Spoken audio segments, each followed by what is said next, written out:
Stroke মানে ব্রেনের ভিতরে রক্তনালীর সমস্যা হলে যে যে উপসর্গগুলো হয় সেটাকে আমরা স্ট্রোক বলি। মানুষের মধ্যে একটা ধারণা আছে যে স্ট্রোক বোধহয় ব্রেনের স্ট্রোক ছাড়াও আরও স্ট্রোক আছে, মানে হার্টের স্ট্রোক। হার্টেরও স্ট্রোক হয়, সেটাও রক্তনালী ব্লক করার জন্যই হয়, কিন্তু সেটা আলাদা জিনিস।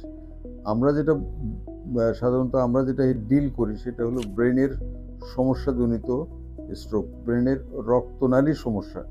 এই ব্রেনের রক্তনালীর সমস্যা হয় সাধারণত যে সব কারণে, তার মধ্যে আছে ডায়াবেটিস, উচ্চ রক্তচাপ, রক্তে অত্যাধিক চর্বির আধিক্য, সিগারেট খাওয়া, অত্যাধিক স্ট্রেসফুল জীবন যারা লিড করে এবং যাদের আগেও একবার স্ট্রোক হচ্ছে তারা, এবং কিছু কিছু ক্ষেত্রে হার্টের কিছু অসুখ আছে যেখান থেকেও স্ট্রোক হতে পারে।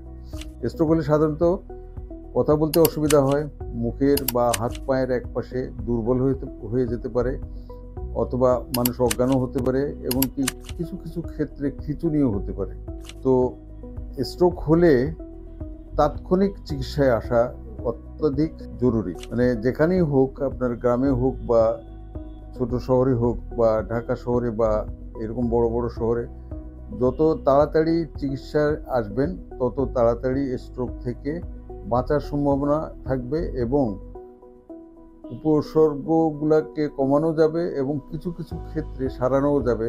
যেমন স্ট্রোক যদি রক্তনালী ব্লক হওয়ার জন্য হয় এবং রোগী 3 ঘন্টার মধ্যে একটা ভালো হাসপাতালে আসতে পারে, সেখানে এই ব্লকটাকে কিন্তু ডিজলভ করে দেওয়া যায়, অর্থাৎ গলায় দেওয়া যায়। এক্ষেত্রে কিন্তু স্ট্রোক এই সব রোগীর ক্ষেত্রে তাৎক্ষণিকভাবে ভালো হয়ে যায়।